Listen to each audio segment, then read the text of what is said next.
Assalamualaikum warahmatullahi wabarakatuh. Hai semuanya, di video ini kita akan membahas tentang trauma pada remaja, dampaknya terhadap kepribadian, serta cara penanganannya menggunakan ego state therapy. Sebuah pendekatan teori yang memandang kepribadian sebagai bagian-bagian ego yang terpisah. Tujuan dari video ini yang pertama, memahami konsep trauma dan bagaimana ia mempengaruhi ego state dalam diri remaja. Yang kedua, mengenal teori ego state terapi dari Wittgens sebagai metode konseling traumatik. Kemudian yang terakhir, meningkatkan empati terhadap korban trauma melalui pemahaman bagian-bagian kepribadian.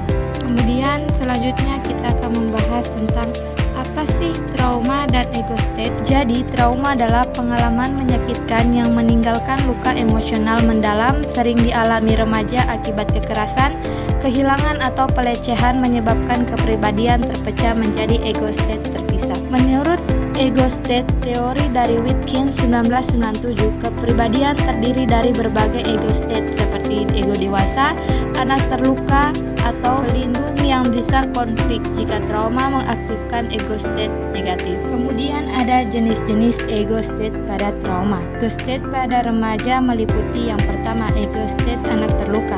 Mereka takut, malu, atau tidak berharga akibat pengalaman buruk. Kemudian ada ego state pelindung negatif, menghindari orang lain atau marah meledak untuk melindungi diri. Kemudian ada ego state dewasa, bagian rasional yang terabaikan perlu diakses untuk integrasi. Jadi setiap state ini berfungsi terpisah, menyebabkan sabotase diri jika tidak diintegrasikan.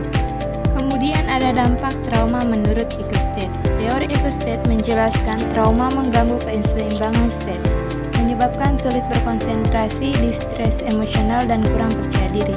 Remaja sering alami kilas balik karena ego state terlalu aktif, kembali mirip mode siaga permanen.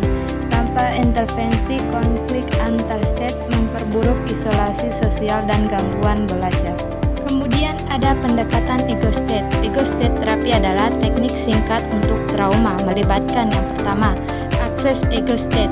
Gunakan hipnotis ringan atau imajinasi untuk hubungi state terluka. Yang kedua ada regresi, telusuri akar trauma tanpa overwhelm emosi. Yang ketiga ada ekspresi dan pelepasan, izinkan state terluka, ungkap rasa sakit, lalu kecilkan elemen negatif atau maafkan pelaku. Kemudian yang terakhir, penanganan dengan ego matur, gunakan ego dewasa atau nurturing untuk melindungi dan integrasikan. Kemudian ada teknik praktik ego state untuk remaja. Teknik mandiri atau dengan konselor. Yang pertama, teknik 5 langkah akses.